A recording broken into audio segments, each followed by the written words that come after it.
2017 French Open Women's Champion Jelena Ostapenko in her first Grand Slam final for her first tour-level title 2 days after her 20th birthday.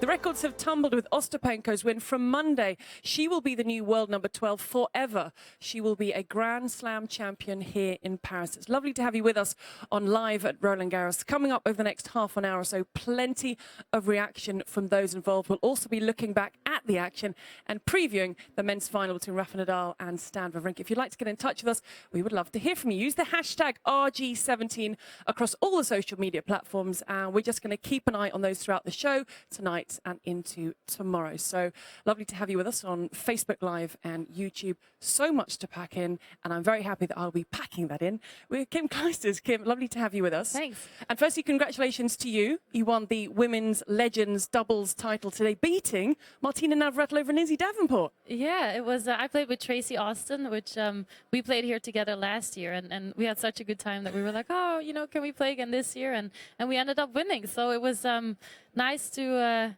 end well, and it was a fun match to play. So it was a good day. You look like you were having fun out there. Someone else who looked like she was having fun was Jelena Ostapenko. She's only just turned 20 years of age, and from the moment when she was introduced out onto court, she had a smile on her face. That was one of the things that I was going to be curious to see was how will she embrace this moment? You know, will it be overwhelming, or will it be something that she's going to really take in and use that energy, absorb it, and use it to hit the ball even harder and take more risks? And she did that, and that was impressive to see. 299 winners over the course of the 2 weeks. Today it was 54 winners to 55 unforced errors. She hits big. She goes bigger. If it goes in, fantastic. If it goes out, she just hits big again. But that's the thing, and that's one of the things that I really admire about her, is that even though she misses and she makes maybe some easier mistakes, the next point she will still go for it, and she'll start each. You know, she might complain a little bit or show a little bit of emotions, but she'll start each rally with a positive attitude and thinking that she's going to go for it, and that's, I think, why she won the match today. What an unbelievably surreal moment for the woman who came into this tournament as the 47th best player in the world without a tour-level title. And when people say, so can you remember when you won your first title on tour? She'd be like, yeah, I had 15,000 people in the stadium, it was Roland-Garros, and I won the French Open. Yep. And the thing is, I won a small tournament in Luxembourg, and it probably meant as much, you know, whether it was a Grand Slam or a small tournament. But this is incredible. It's incredible to see, you know, that somebody, you know, that young and you know, to winning it. And, you know, we saw some history today, so yeah. That was incredible. So many records have been broken, but I think it will take her just a little bit of time for it to actually sink in. When the Latvian national anthem was being played, I mean, what must have been going through her mind? Maybe it'll take a few days before she wakes up one morning and thinks, I'm a Grand Slam champion. People ask me, because I was in a similar situation when I played Jennifer Capriati here many years ago, and I just turned 18, and now knowing that, I knew that it would have been too soon for me to win the Grand Slam, because I was very overwhelmed by the whole scene about playing a Grand Slam final. Do you feel it really affected you, yeah, everything building up to it and then out on the court? It did. But it's a learning process, and you know, that was the biggest difference here today. She came out, the first game that she played, I was like, wow, like that was amazing to you know, be in that situation for the first time and to maybe hit 4 straight winners or something like that, and then to end that well as well was incredible. So yeah, I mean, she deserved the win today. I think we should look back through the story of the match. It was quite incredible, because you summed it up right there. When she came out, she hit winners. She opened up and she struck the ball. The smile on her face, I thought it was great. They walk out with the ball boy beside them, and she almost dragged him out onto court. She was so excited about being out there. She won the toss, and maybe it was a good decision, Kim, that she elected to return serve, because she could really just open up and maybe shake off any nerves. It is. It always helps to kind of get a rhythm at the start of the match, and to you know, especially for her. And I think on the other side, on Simona's side, you know, it can already put a little bit of doubt into her game. And you know, I think Simona played well, but I think there's a couple of things I think she maybe could have done a little bit differently. Maybe be a little bit more aggressive at certain times, and maybe go for a little bit more serves. even though if it maybe not in her nature to do that, but sometimes you have to bluff it a little bit as well for it to have an effect on the other side of the court too. Because we have to look at what Simona Halep was going through. She came in as the overwhelming favourite against Jelena Ostapenko. It was the first meeting between the two, but everyone was saying, okay, you've got this. You've been in the final before. You're such a good mover on clay. The ankle seems fine. Her movement on clay is absolutely stunning. That comeback against Elena Svitolina to put her into position to reach through to this final. So there were all those pressures that Simona Halep was going on. She takes the first set and people are thinking this might be straightforward and comfortable. Yeah, so was I. I was thinking the same thing, but there was always a part of me that because she has that type of game, Ostapenko, she has a type of game that can just switch in a second, and even she'll play a few games where she might be making some unforced errors, but it can just turn in a split second, and she can make 4 winners in a row. And I think she had those moments, and in those moments she made it tough for Simona, but made her doubt and made her a little bit frustrated. Her emotions on court, Jelena Ostapenko, I've said this before, I don't think she'll be a very good poker player because she tells you exactly how she's feeling, which I find quite endearing.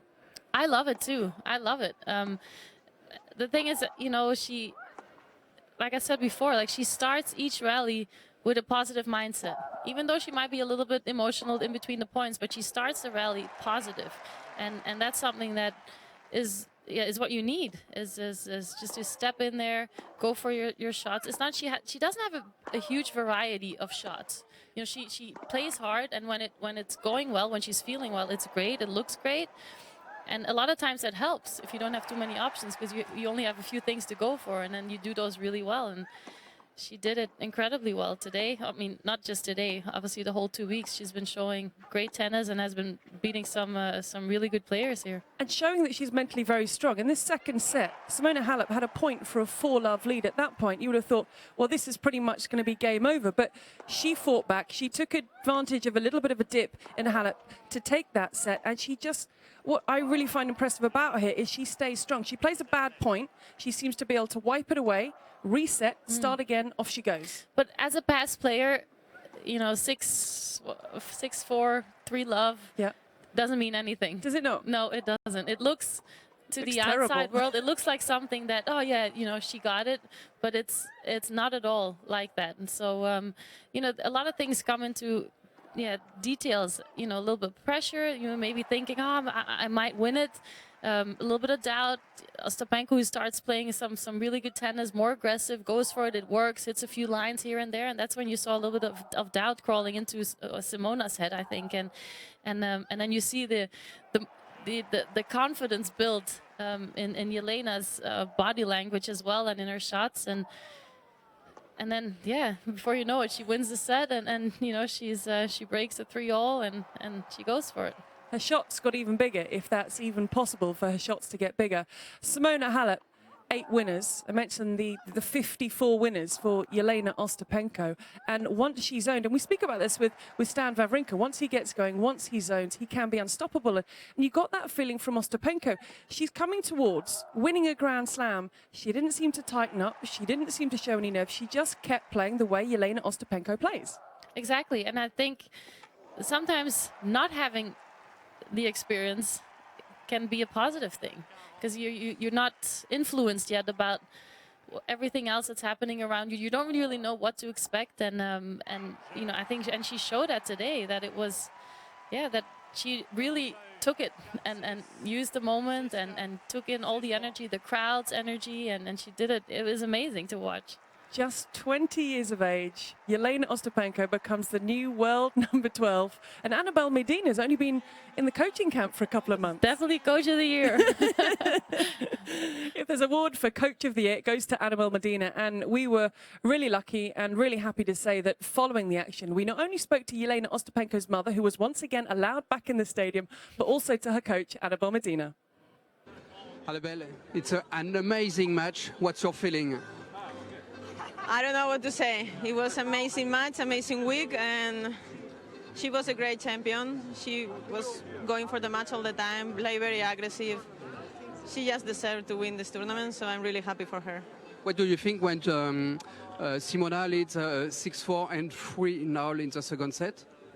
Well, we were there a little bit thinking, okay, Simona is playing great tennis and Jelena is giving her best, and it didn't work what she was trying to do. But after I think she relaxed a little bit more, she started to play her game, and it was really good.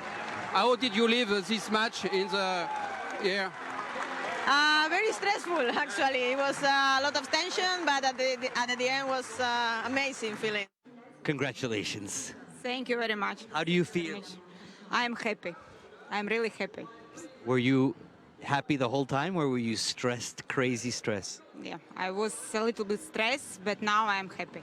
When it was 6-3, 3-0, Yeah, did you think it was finished? I think it's finished. But when I saw she play better, more focus, and now I am happy. Is she going to let you come to see every match now? I think, yeah. I think, yeah. Did you think one day that your daughter would win Roland-Garros? I believe, but no in this year. No. But one day, did you have this dream? Yeah. When? When she won Wimbledon Junior, I think is Junior Grand Slam is the best. But if she won the big Grand Slam, I'm happy.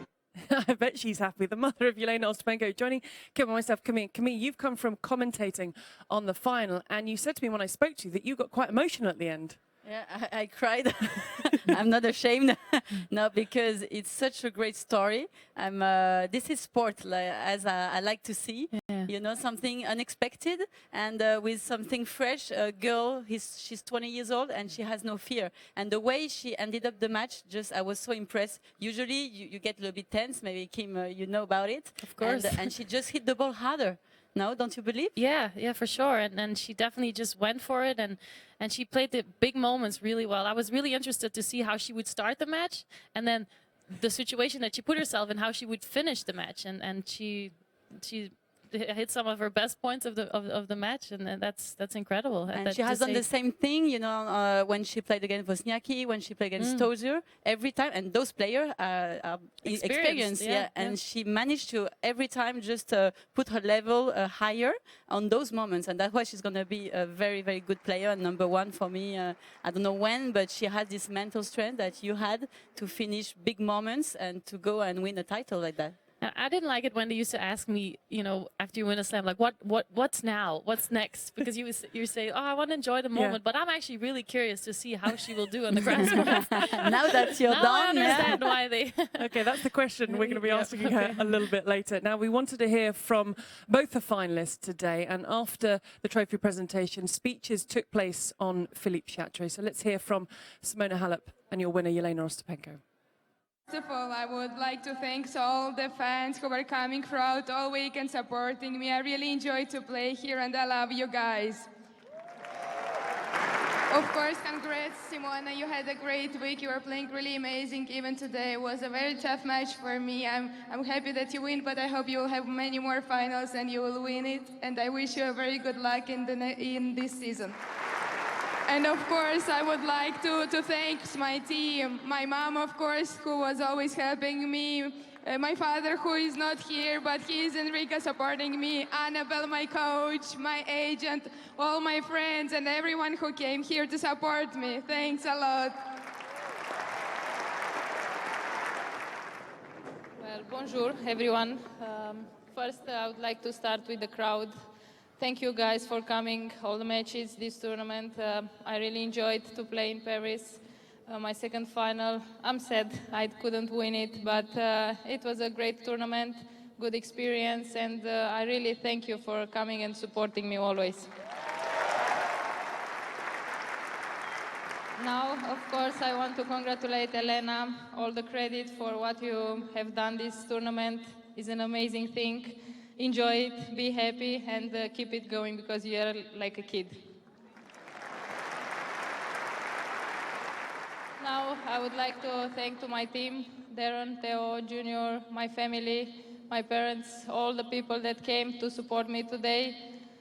It's a tough day, of course, because we couldn't win, but let's work, let's keep working, and let's believe.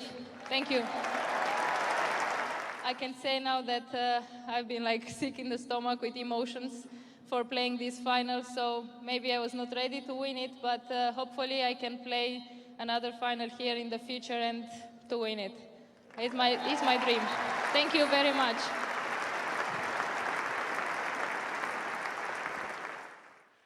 It's musical chairs in the live at Roland-Garros studio. Delighted to be joined by the 2000 French Open champion, Mary Pierce. Mary, lovely to have you with us. Thanks, Gigi. Great to be here. Your thoughts on what you saw this afternoon, the crowning of a new Grand Slam champion? Was incredible. I think everyone's been saying it today. I think we're all surprised. I think we're all shocked. I don't think we believed really what we saw in this whole 2 weeks. No one would have guessed Ostapenko being in the finals and then obviously not winning this tournament. So it's just incredible. She's really, really shocked me, and I'm happily surprised for her. I won my first Grand Slam tournament at 20 years old, so for her here at Roland-Garros, mine was at the Australian, but incredible. Her life is going to really, really change, and I think, you know, just what she's done here has shown great potential because she still has so many things that she can work on in her game and improve, and just at her age and winning at the French Open is just really exciting to see. So we definitely have to keep our eyes out for her, our eyes on her. People say it's life-changing. You were two of the best people to qualify this. You would say it is genuinely, you were the same age, life-changing. Yeah, no, for sure. From 1 second to the next, your life changes. And well, for Jelena, it's the first time from Latvia for someone to win a Grand Slam tournament, so it's going to be huge news in her country. So she's going to be, you know, very famous there and a big hero, and now well known when she walks around there. And before, probably that wasn't the case. So now it's going to really change, and all the demands off the court now. You know, it's just a big, it's just a big news. It's a great story, and she's come from very far, and now there's going to be a lot of demands on her life and her time off the court. And Kim, you were both saying actually what a classy speech it was from Simona Halep out on court. How does she deal with this? It's the second time she's been in the final here. She was expected to win this title. She said it's going to be very difficult, but how tough are those moments, and how does she bounce back? It's very tough. I unfortunately had a few of those speeches as well, and I think Simona, she's an amazing person. She's a great girl off court, and she spoke from the heart. And I think those speeches I like the most is where she actually talked about how, you know, how much it hurts, and that she, you know, wants to keep working hard and hopefully can make her dream come true. And that's the only thing you can do is try to learn from these situations and give yourself other opportunities to get into those big moments in Grand Slams, semifinals, finals, and then try to deal with the nerves a little bit better. Because she took a couple of minutes at the very end of the match, but she was so gracious in defeat. Yeah, I saw that she walked off court right after the match. So I thought, well, she either really needs to go to the bathroom because it was 3 sets, or probably just to regroup. And, you know, maybe she had to cry off the court and get the emotions out, the disappointment out, the sadness out, so that she could come back on the court the way that she did. It was amazing, like super poised, happy for Jelena Ostapenko, very classy in her speech, and just shows great champion characteristics and also the person that she is. And we're very happy to say that following the final, when things have calmed down a little bit, we managed to get a few words with Simona Halep's coach, Darren Cahill. She's had a great clay court season and played incredible tennis, and I thought her tennis day was very good, and sometimes you can be a bit of a spectator when you're playing someone that plays like that. And to Jelena's credit, she was brave, fearless. She went for a lot of lines and she hit a lot of lines, and she deserved the win. She played great tennis, and Simona should be able to hold her head up high, because I thought she fought hard and gave herself chances, but obviously she's disappointed, as we all are, but I'm really proud of the way she's played. She came into this tournament with a little bit of ankle injury. People were like, is she going to be able to? And then she makes it to the finals. So it's a positive 2 weeks, despite the fact that she lost in the final? Oh, come on, it's been a positive 6 weeks for her. She's done incredibly well on the clay, and big win in Madrid. She made the finals in Rome, and then to come here and play in another Roland-Garros final, it's been a wonderful clay court season for her. Okay, so the dream didn't come true here from this final, but she was beaten by a better player, and Jelena, to her credit, took all of her chances, and as I said, she played brave and fearless, and Simona can hold her head up high and walk tall because she did incredibly well. She certainly can, and she certainly did. Plenty more reaction action to come. Keep an eye on RolandGarros.com. Jelena Ostapenko, the 27 champion. That was your showpiece for today. Tomorrow, the focus switches to the men. Is it going to be La Decima for Rafa Nadal, or will it be title number 2 in Paris for Stan Wawrinka?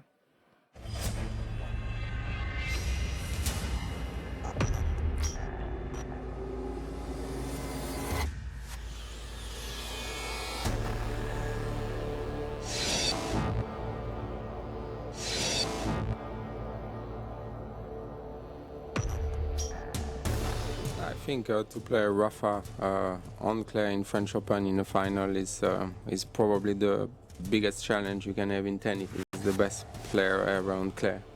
As you say, he's going for his 10th Roland-Garros, so it's something really impressive, something tough.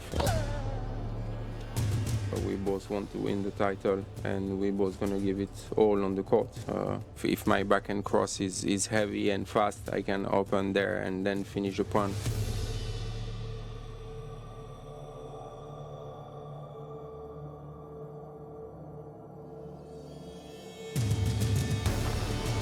I think I recovered the forehand last year.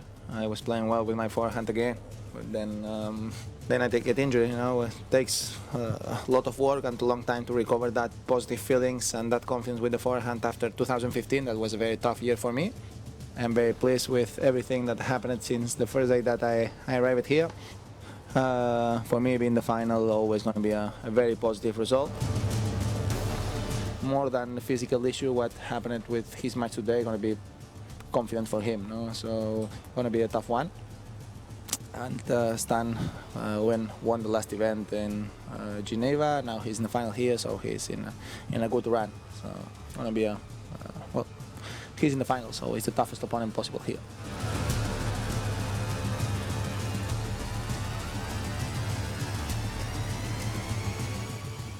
Kim, Mary, this is a mouth-watering matchup. Mary, it's a 19th meeting between the two. There's all the talk about La Decima, but Stan Wawrinka, he is the form player when you talk about winning Grand Slam titles over the last few years. Well, incredible. I think every final that he's been in, he's won. So, you know, but once again, here we are at Roland-Garros, and this is Rafa Nadal's stomping grounds. This is his second home. I mean, it's incredible. It's so impressive to think he's won this tournament 9 times, and he's here in the finals. So, for me, it's almost impossible to count Rafa Nadal out for the 10th title. Oh, that's interesting. But Stan Wawrinka, we were talking about Jelena Ostapenko, how she hits. She hits big. She gets going. She's very hard to beat. We saw that today. Stan Wawrinka has been likened to a diesel engine. It takes a little bit of time to get going, but once he gets going into his groove, he can be unplayable. It is, and I'm really looking forward to those Rafa forehands going to Stan's backhands and those rallies. I can't wait to see a lot of those and them just really going for it. So I'm really excited to watch this match, and I guess I'm not the only one that is looking forward to it. What does, Mary, the game plan have to be for Stan Wawrinka? Because everyone is saying it's Nadal, this is his 10th title. What does Wawrinka have to do? Well, that's a really good question. I think what's been very interesting is to see what some of the players who's been successful against Rafa Nadal is actually to play to the forehand side and open up that side and hit first to Rafa's forehand and out wide. So, you know, that would be Stan's backhand cross court. And then open up the backhand side so then that he could play the backhand of Rafa Nadal. Because if you start to try to hit to the backhand first, that's where Rafa's really strong and he runs around and hits his forehand, and that's his strength.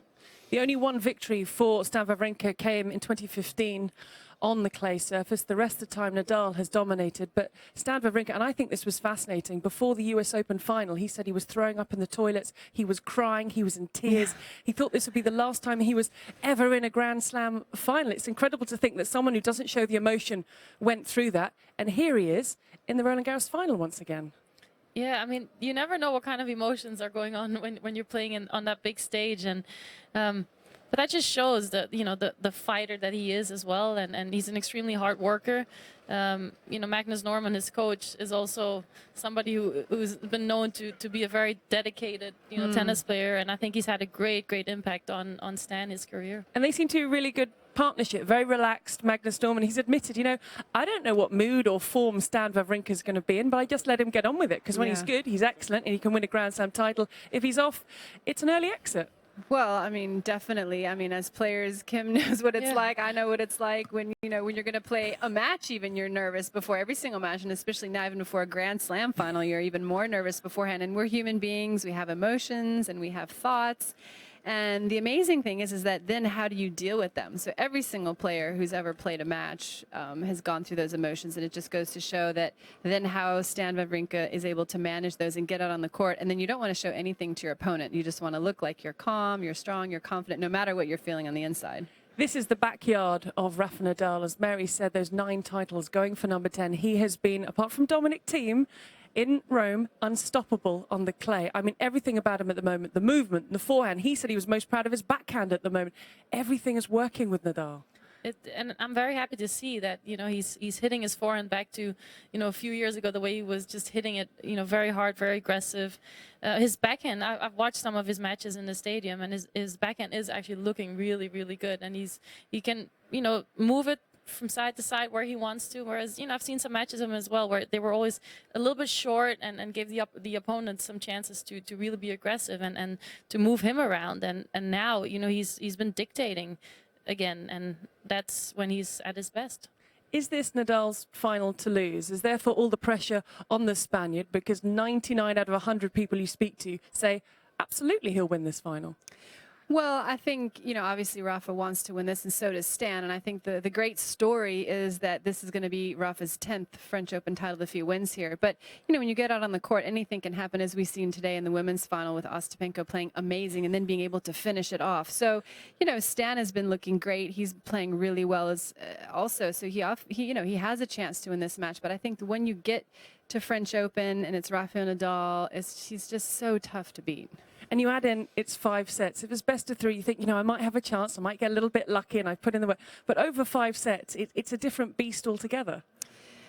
Well, definitely. I mean, you know, Rafa's so fit. I mean, I was just watching him this week, and he just looks incredible. This very, very fit, very strong, very lean. And so, you know, when you get into the 5th set, I think it'd just kind of be my favorite. And nice to see that he's healthy. You know, Yes. he's had a lot of injuries over the years, and it's nice to see that he's, you know, no tapes, nowhere, and that he's healthy and you know, playing like freely without any struggles. He's fighting fit, he's healthy, and he is going for La Decima. He's already had 2 decimas this year, which is ridiculous, in Monte Carlo and Barcelona. And it was something we were talking about coming into the French Open here in Paris. So we spoke to a few of his peers to get their thoughts of the possibility of Rafa Nadal completing La Decima. It's unique that somebody in tennis has a chance to win one Grand Slam for the 10th time. Probably it won't ever happen again. So that shows everything what he does for the sport, or what great things he achieved. And I also think that Rafa is the biggest favorite on the title, because he's close to his best tennis again. I think physically he's strong again. So yeah, he's the man to beat. It's not normal.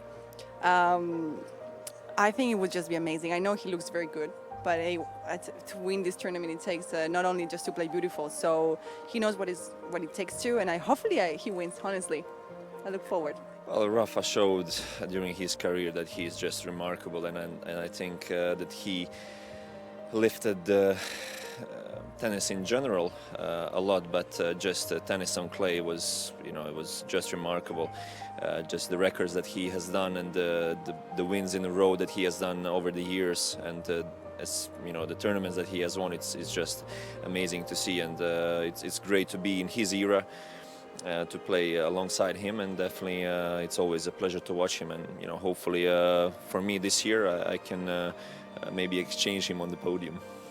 Nobody's going to do this again on clay, especially. It's so tough to play on clay, and he's doing still so well. So it's just good that he's here and that he's playing, and still amazing. He is amazing. I mean, he won so many tournaments, of course, here at Roland-Garros, and I wish him all the best. I love to watching him, and yeah, Rafa is one of my favorite player, and he is a lefty as well. So I really wishing him all the best here, and I hope that he can win it. Kim, you run out of superlatives to describe Nadal because he just keeps amazing. I'll add another amazing, and you know, there's no other words to describe it. But you know, it's you have to have the focus every year again, and you know, and that's something that he almost makes it look easy, I think, which is, you know. Yeah. A lot of people at home read it and they say, oh yeah, 10 times, you know, he can win it. But you know, I think as players you realize how hard it is for each Grand Slam when you come out here to keep your focus and to not have a little letdown where you lose. And that to me is amazing. No, for sure. I mean, you know, it's almost as if we see Rafa Nadal, Roland-Garros. Well, yeah, of course he's going to win, kind of thing, you know, and it just comes almost naturally to him. But he works very, very hard. So every time it's like when you see him get to Roland-Garros, it's almost like boom, something just clicks and something just turns on, and Rafa Nadal just peaks. And you were saying during that especially in this era of tennis, look at the quality of players that are playing. And for him, and this is going to be the triple decimer of the year, if that's even a thing, Monte Carlo, Barcelona, and maybe tomorrow. I mean, that's astonishing. Yes, it's incredible. What can you say? More words, incredible, amazing. We're getting there. I don't think there's much to add. I mean, it's incredible. He does leave you speechless, especially on this surface. The order of play for tomorrow, if we just confirm that, it's a 3 o'clock start. It's Stan Wawrinka against Rafa Nadal. Confirmation for you there of when that match will begin. I'm going to ask for your predictions. It's got to the point now, and I'm thinking, should I ask this question? Do I already know the answer? But we had Eva Legro on, and we had Heinz Gundhardt. They both went Stan Wawrinka, so we've had a little sway in predictions. Okay. Not all being Nadal, but Mary, I have a feeling I know which way you're going to land. Do I? Yeah, I you know. Gosh, I mean, obviously Stan does have his chances, and he's just got such a beautiful backhand, a great serve, and a big forehand. There's a but coming, isn't there? He's just amazing as well, Grand Slam champion, so he knows what it takes, and he can do it. But I have a feeling that, you know, I think Rafa's going to win. Okay. Kim? Stan will have to play 3 sets of his best tennis and be really aggressive and go for his shots and you know, he's going to be put out of his comfort zone at times, trying to take big risks. And I think that might be hard to do for 3 sets. So I'm going to I know where you're headed. Rafa in 4. Rafa in 4. Yeah. Kim Kleises, Mary Pierce, it's been an absolute pleasure. And congratulations again on your you. Legends Thanks. doubles Thank title. you. Yes, congrats, Kim. today. Well done. And happy birthday for earlier in the week. Okay, thank you. Thank you very much for watching live at Roland-Garros. Now, we're going to be back tomorrow, half an hour after the final ball of the final. So just keep an eye on when that final finishes. I'm sure you'll be watching it. And then join us half an hour later with highlights and reaction from all of those involved. If you'd like to get in touch with us, hashtag RG17, coming to you on Facebook Live and YouTube. But today, it has all been about a first-time Grand Slam champion. She only turned 20 2 days ago. In her first Grand Slam final, in her 8th Grand Slam appearance, it is her first tour-level title. It's absolutely astonishing. With 299 winners over the 2 weeks, your 27 Roland-Garros women's singles champion, Jelena Ostapenko.